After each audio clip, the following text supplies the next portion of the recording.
Hi all, இன்றைக்கி நம்ம veg pulao recipe பார்க்கலாமா?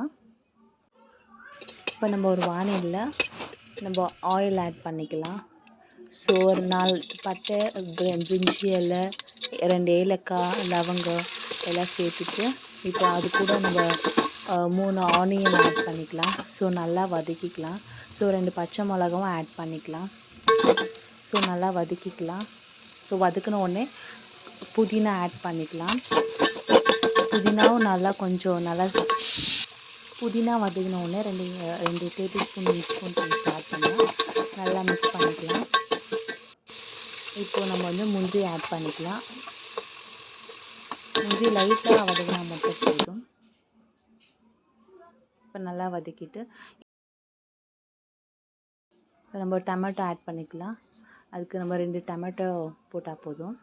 ஸோ நல்லா வதக்கிட்டு இப்போ வெஜிடேபிள்ஸ் ஆட் பண்ணிக்கலாம். 1 கப் கேரட், 1 கப் பட்டாணி, 1 கப் உருளைக்கிழங்கு ஆட் பண்ணிட்டு இப்போ நல்லா வதக்கிக்கலாம்.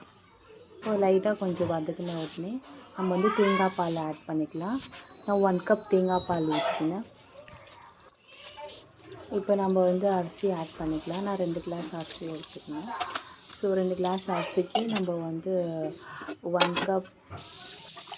1 கப் தேங்காய் பால் ஆட் பண்ணோம் இல்லையா, 3 கிளாஸ் வாட்டர் ஆட் பண்ணிட்டு சால்ட் ஆட் பண்ணிட்டு இப்போ நம்ம க்ளோஸ் பண்ணிடலாம்.